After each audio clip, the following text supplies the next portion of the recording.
This guy bought a shopping center and is well on his way to getting $150,000 plus of passive income. And as you guys know, that's the journey that we're on. We're buying residential property to be able to get to $150,000 of passive income. So far, we've bought 4 purchases in just over 6 months, and we have $139,000 of rent coming in. Now, that doesn't factor in expenses, but this is why we wanted to get this guy on. His name's Steve Palise. He just bought a over $3 million property that is a shopping center, and he overpaid for it. He tells us. He tells us why he paid 2.4% more than he should have, why he's got a 50% deposit, and how he's going to pay this property off in 10 years to be cash flow positive. We break down this deal entirely, and I love it because it's motivation. It's motivation for us because we already have our own portfolios. We're building the Oz property portfolio, which is a public portfolio, and you guys get to come along the journey with us. We've got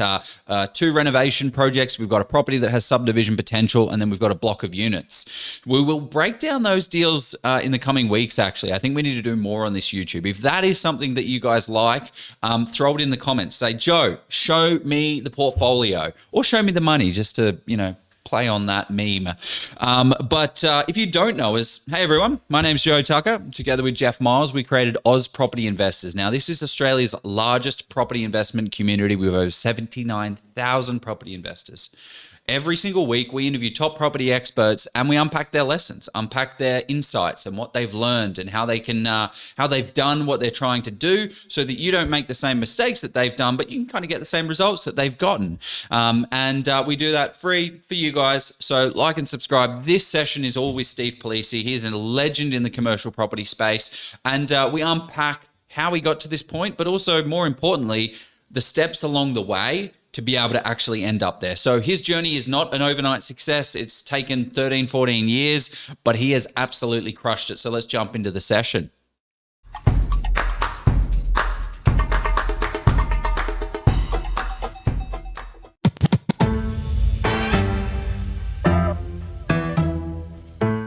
What I wanted to ask you is, because you've spoken about 5 or 6 different exit strategies, could you unpack for those who aren't familiar, what exactly is an exit strategy, and what at a high level, what do they look like? And then we'll start to dive into how old are you, Steve? How old am I? Isn't he 28? This is getting what do I identify as? I'm 38. He is old, yeah. But no, so exit strategies. Tell us about that. What do they mean, and what are the kind of core ones that people should be thinking about? Yeah, I don't like the term exit because it seems like you're giving something up, but it's just the methods of approach of how you get to where you're going, and it's the shift in strategy. That's the exit. It's the exit from the initial strategy to the other one. Joe, I don't want to go in too long because I can rabbit on for that about now, but he's kind of mentioned the 3. It's either build the resi, live off the rent.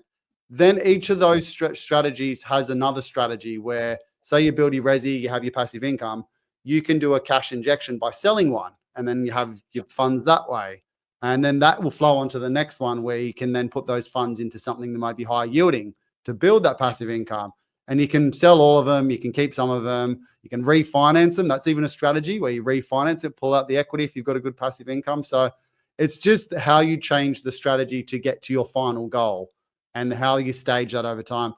I want to show you a quick, little simple spreadsheet just that I'd knocked up before, because this is a nice starting point, and it's literally 30-second spreadsheet, so don't be impressed by it. Where is it? Cash purchase. Because this is a nice little way. Let me know once you can see it. Well, you're sharing your entire. Yeah. Okay. Cool. Yeah. So all I'm doing is this cash and a yield. So a net yield. The reason it's commercial is because it's effectively a net yield, but that could just be a savings account or whatever it is. But $1 million, and it's pretty simple maths, obviously. 2% yields, 20 grand a year. And if you're just trying to picture, if I wanted to buy commercial and I wanted to do it cash, how do I get a passive income? And most of the stuff we're buying is kind of 5 to 7%. So if you can get $1 million cash, you can have a $60,000 passive income from a commercial, from a bank, shares, whatever it may be. And then obviously if you get 2 million, and people will say $1 million is a lot of money, and it is, but not once you've got a few properties. If you buy, I don't know, a couple of 500 grand properties and they double in value over 7-8 years, you've got your $1 million. Don't come at me with all those tax people being like, oh, what are a couple of games? Just general numbers. You can then get a okay, cool, I'm going to have a $60,000. I like property because it's indexed with inflation, so you're not kind of getting poorer with it, and go from there. But then what we'll go into with my one is if, say, you've got 3 million and you want to split that up into 2 assets with 1.5 and then leverage, we can make this passive income about the same, but in 5-7 years time, it's going to be 3 times the passive income. And we'll go into that a bit later, but I just thought this is always a good little starting point of like, if I want to get to a certain cash flow and I just want to simplify it, how much equity would I need in my resi portfolio? And then we can start talking the commercial strategy after that. Yeah, nice.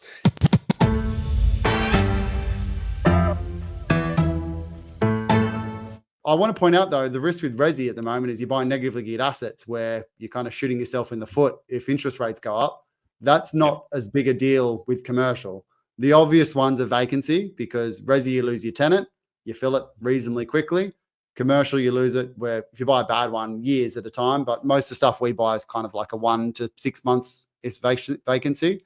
That's probably the biggest risk. And then the individual risk lies in what you're buying. The shopping center's got a bit more risk than a warehouse. Like I mentioned before, warehouse is just concrete and a roller door. Office space has probably got to do with the building itself and the body corporate if there's structural defects and things like that. And obviously vacancy. Vacancy is at about 15 to 17% at the moment in most capital cities. But that's the biggest risk you end up wrong, is buying an asset that doesn't have a tenant, which every resi investor is what they say. Oh, you're going to sit there vacant. I saw this cafe that went vacant for 3-4 years. Cool. They bought the wrong asset. I've seen lots of mining towns that go down in residential and high density apartments that have structural issues and high vacancy rate. Like there's always this, you just got to make sure you don't do something silly in it, which is why, Joe, I overpaid and I bought in an area that I know is always going to have tenants. Yeah. As a residential investor, you do have to keep your eye on the vacancy rates, because that's lost rent. And that's such a great point that you made, Steve, right at the outset. Was I overpaid $70,000. I paid 2.4% for this thing. But the reason why I did that was because I wanted to get more rent in. I wanted to ensure that I've secured the rent, because a 6 months vacancy on a $200,000 unit is on a $200,000 complex is $100,000. So great. Spend $70,000 less, get an asset that's going to have a vacancy for 6 months, and then there's your $100,000 there. It's one of those ones where like most buyers agents will really focus on what the numbers are now. When you're buying commercial, you need to focus on what the numbers are going to be. So like I actually don't care what the vacancy rate's now. When I look at an asset, we're not buying this for 1 year. We're going to have some bad periods. There's going to have Trump will get elected. We'll have world wars. There'll be recessions. There'll be supply chain issues. There's going to be stuff that happens. There's going to be stuff that happens in the next 10 years. So that's why I look at, okay, if I'm getting this population growth, is there going to be more demand for this asset? And like, that's simple to do if you're buying well-established areas and hard to do if you're buying regional. If I'm buying a warehouse in a regional town and there's a lot of green around it, I have no idea in 10 years' time what's that going to look like. I grew up in Western Sydney and Kellyville didn't exist. The Hills District pretty much wasn't there. Now you go there and its own little city kind of thing, like it's filled out.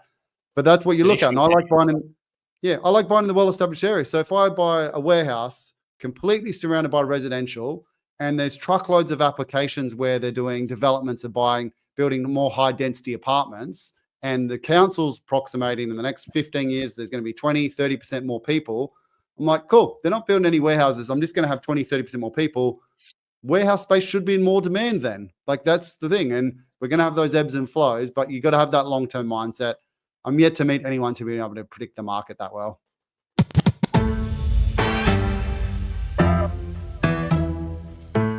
This is where I wanted to take the conversation. I think this is where how we build that 250K passive income commercial from scratch. So I have not told this person to ask this question, but Daniel Musk has said, I just got 250K cash out from equity but not sure what to do with it because I already own a few resi. Should I go commercial? So what are the kind of criteria or questions that people should meet before they kind of go down that commercial path? Yeah, so this is probably the most common scenario we get from investors. They have 2 to 5 resis. Cool, they want to go commercial. I've said it on this podcast quite a few times. So it always comes down to what you're trying to achieve, what time frame do you want to do it in, what do you have for finance. So finance is normally what dictates it for most normal investors in a high interest rate environment. So most resi guys have got 2, 3, 4, 5 properties. The banks aren't touching them anymore. They're done. They can't buy resi, so they'll have to sell and try to buy another one, which will get more growth, or do something a bit more creative there, sell and buy a cash flow one. Commercial, because the lease stock loans, if you can got enough servicing to get that deposit out, you can then buy a commercial. So 250 will get them kind of like a 700 to 900K, depending on whether they go 70, 80% LVR, commercial asset. So the finances dictated that. If their goal was to keep expanding their portfolio, they have to buy a commercial or something like that, or do a development or something like that, like you guys are doing, a bit of a Or kind of put a a side one. granny flat on their asset, which will increase their cash flow. Yeah, it still probably won't get them into the next property though. It'll increase their cash flow, but they're still waiting till they get more servicing. Like it might increase their servicing by an extra rent by an extra 150 grand, but that's not going to be enough to get them another property. So the finance is normally what dictates it. Where you see a spectrum though is like you get a lot of people where they're high income business owners, or they're a tradie that doesn't actually show any income and they can't have servicing, things like that. So it'll depend on that. And then it'll also depend on age and what they're trying to achieve. So a 60-year-old who comes to me, like, why am I buying him negatively geared asset? That's not giving him a passive income, not helping him retire. 20-year-old, it's no, you keep going to the bank while they keep giving you money and you've got bank of mum and dad to fall back on. You leverage up to the eyeballs if you want to be aggressive. And then there's mum and dad investors that just want tidy little passive 25K just to help out so they can work part-time, spend more time with the kids. And then a really low risk commercial might be the right option. So to answer his question, finance first. I always talk to the broker, get them to assess my residential capacity and commercial capacity, and then see if there's any differentiation between them. If they come back and say, oh, with that 250, we can get you $1 million residential on an 80% loan, cool, happy days. If we can only get, say, a 700 or 600K commercial, cool, there's still some gas in the tank. If we don't need the passive income now, let's use it. I've had plenty of times where the commercial comes back at 750 and the resi comes back at 0. So cool. Then you're going down that route if you want to be aggressive.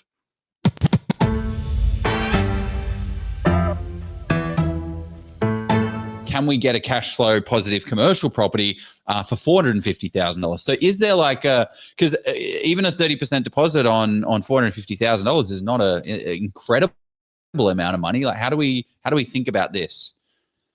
Yeah, so I want to point out that there's multiple lenders now doing 80%. I just talk 70% because I find if I say 80%, I get too many haters being like, oh no, it's 70%. So like you can get 80%. So you can still leverage up. If you're buying your if you're buying your resi portfolio anyway at 80%, it's the same borrowing capacity anyway. The yields don't change that much whether you're buying a 500K or $1 million. So yes, you can still get a passive income, but obviously it's going to be less than half of that of $1 million one. But there's still good assets. Like my brother just bought a little 500K one in Brisbane. That's I think it was a 7.5% net yield. So he's getting like he did it cash as well. So he's what's that? 32 grand passive income just from that property. Actually more, 35 grand. Yep, 35 roughly. Yeah. So yeah, you can buy. He paid full cash for it. Through like he's 100% cash.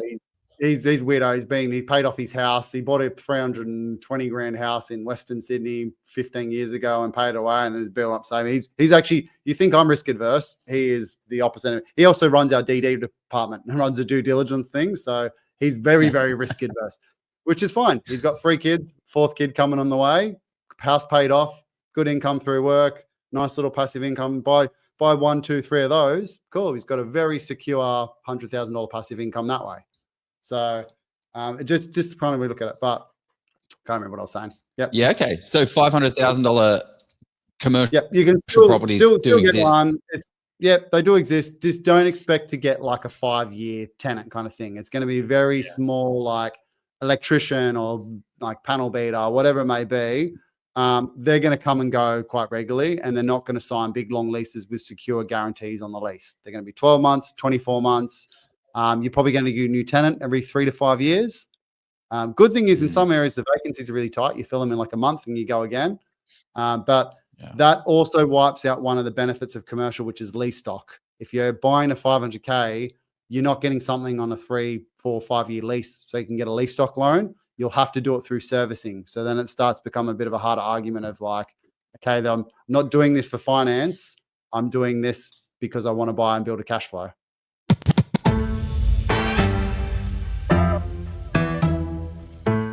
How do you know if you've got a good commercial broker? Like, not a lot of brokers are good at commercial. Is this something you have to specifically search out for, or does a normal everyday resi broker say, hey, can you look at commercial for me? And they can. Yeah. So most resi brokers, I know you know the answer to this, but I'm going to answer it anyway. Most resi brokers will say they can, but they're not going to be as good as a commercial broker. The exact same as not all resi brokers are created equally as well. There's ones that are really good at investing and understand the strategy, and then there's the ones that write principal place of residence loans all day, every day. So commercial one, as you've done when you've done the broker chats and stuff, is just ask them how many commercial deals they've done, or find an investor that has lots of commercial properties, or ask someone like me. I've got a handful of that I recommend out to that are based on personal circumstances and the type of person they are, the most suited kind of broker there. And then, just make sure they got runs on the board and they know what you're trying to achieve. But you mentioned as well about before, like with the planning, I actually had my last sales call today where we did a strategy session. It was a married couple, and they were talking about, like, they already got a nice little portfolio, 5 properties. They're like, oh, we really want to buy a principal place of residence, but like we know we need commercial. And I was like, why do you want to buy a principal place of residence then? They're like, oh, make us happy. And I was like, there's your strategy. Go out, buy the principal place of residence. Like, the commercial's not going to make you happy. We're just pushing that carrot 5 years down the track. So why are you going to be miserable for 5 years? Just go do it. We'll reassess in 5 years' time.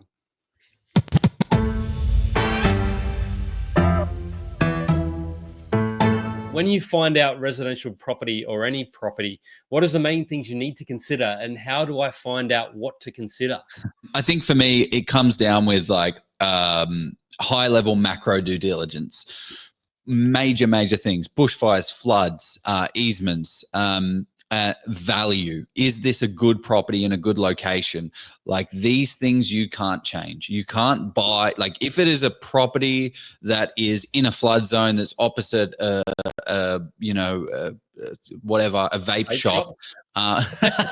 It's not, you can't change those things. So I think it's getting the core important things nailed down first. And then for me, that's probably my answer, is macro bigger things.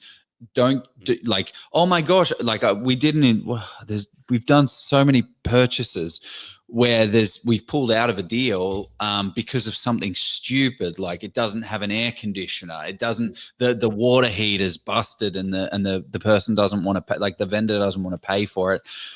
Those things are things that you can fix. If it's in an amazing location, then you should just do the deal because it stacks up and makes sense. Now, if you're paying a super duper premium and that, $5,000 tips it over the edge of no value, walk away. It makes sense if you can go find a better asset.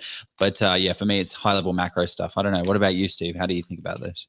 Yeah, you pretty much said what I was going to say, but I'll say it in a different way, is just to make sure you don't make a mistake, which is obviously checking the macro things and just keeping it simple. Like, I know we're buyers agents, Joe, and we're going to do the micro stuff as well. But if you get the macro stuff right, you're going to be okay long term. Like, every capital city and major regional town in Australia has quadrupled in value in the last 30 years. So like you said, if you get those fundamentals right, you're going to be okay long term. And there's so many resources now that you can actually cross-check it and do it. But get people that do it all day, every day, like me and you won't make a mistake. I reckon you can, if you can do the due diligence with a lot of like with free tools and some paid tools within a minute on a deal, right? Like, I assess deals within 60 seconds to see, yes, I'm going to buy this, or no, I'm not. Unfortunately, after you've got to then inspect to then go to the second phase of due diligence, which is inspecting it and setting all of that stuff up. But like, in terms of looking online and doing the online due diligence and like stage 1 due diligence, that stuff is very, very quick that you can do, and don't waste your time on it. Probably to answer the question as well, is picking that area initially is probably the toughest decision. Like, you're talking about like the macro for that area already. We got to talk about the macro to actually even get to that area in the first place. And that's where it becomes overwhelming. That's where every second, like, buyer's agent and investor has their own 2 cents of where the next hotspot's coming, whether it's coming from interest rates, vacancy rates, days on market, what infrastructure is going in the area, how easy to commute. Like, everyone's got their own flavor of where that's coming from. And I think that's where most people get they overanalyze, or they kind of get the wool pulled over their eyes because they've They've pulled down a route Under. like I did early on, and it went down the cash flow route, just being like, cash flow. It's got to be cash flow positive. Otherwise, don't buy it. Like, who cares if it was $50 a week positive or negative? I could have afforded that. So they're getting the strategy right at the start is probably the biggest thing. Damn it, Steve. You pretty much, I mean, I'll go a bit more macro on that strategy piece. For me, it's about the finances. It's, well, what does this, how does property move me forward in my goal? If I, and having those conversations with the broker, because if you're buying a 4% yielding property, does that enable you to still then keep buying? Is that then giving you the capital growth? But does that sort of hamstrung you too much? So it's kind of, yes, or I agree 100% with Joe and Steve, the micro on the properties, and then, but making sure that property aligns with your strategy, because don't go and buy, if your first property and you've got a 200K deposit, maybe commercial is not the way to go, or maybe it is, but just figure out at what stage of life you're at and what you need for that next property to keep buying the next or get to that goal as quick as you can.